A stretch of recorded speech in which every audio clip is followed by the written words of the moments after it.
Hello friends, welcome back to my channel. இன்றைக்கி நம்ம சேனலில் நம்ம பாட்டி தாத்தா ஆரோக்கியத்துக்கு இந்த ரெசிபி ஒரு முக்கியமான காரணங்க.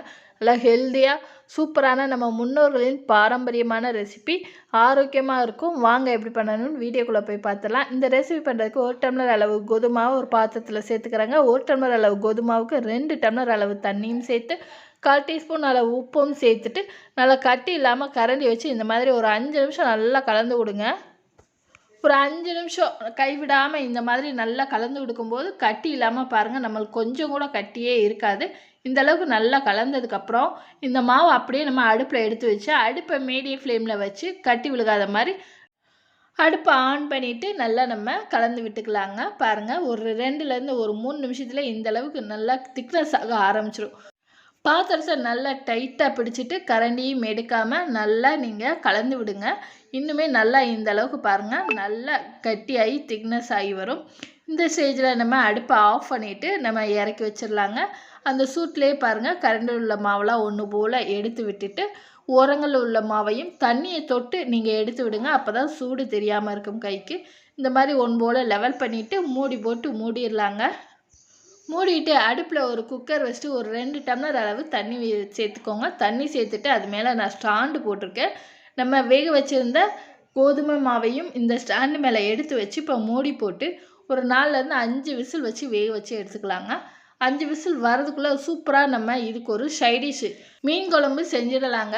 நீங்கள் இதுக்கு பதிலாக கருவாட்டு குழம்பு கூட செஞ்சிடலாம், நல்லா சூப்பராக இருக்கும்.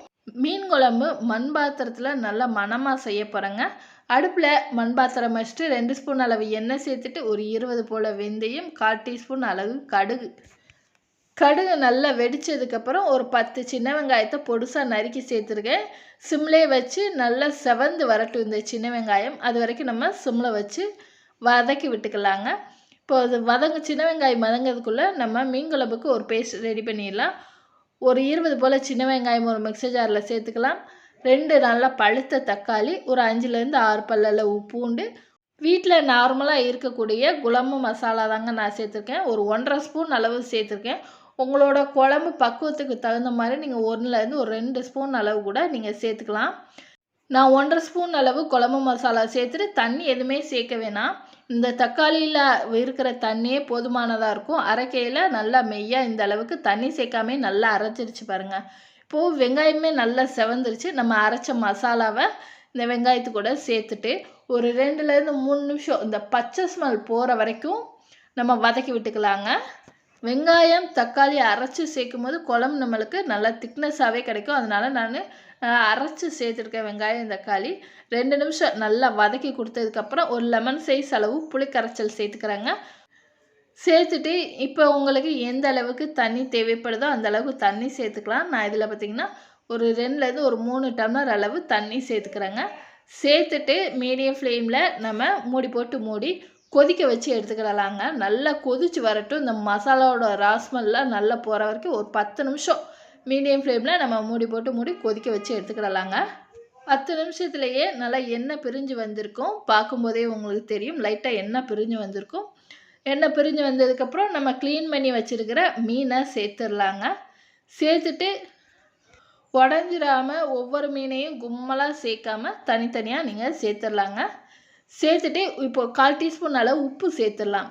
மீன் சேர்த்ததுக்கப்புறம் நீங்கள் உப்பு சேருங்க குழம்புக்கு, அப்போ தான் மீனில் உப்பு பிடிக்கும். அதனால் கடைசியாக மீன் சேர்த்ததுக்கப்புறம் உப்பு சேர்த்துட்டு மிக்ஸ் பண்ணி விடாமல் லைட்டாக ஜென்ரலாக பார்த்திங்கன்னா கரண்டி வச்சு லேசாக இது பண்ணிவிட்டு நீங்கள் மூடி விட்டு மூடிடுங்க. மூடிட்டு ஒரு 5 நிமிஷம் நீங்கள் கொதிக்க விடுங்க, அதுவே போதும். ஏன்னா மண் பாத்திரம் அதிகமாக ஹீட்டாக இருக்கும்.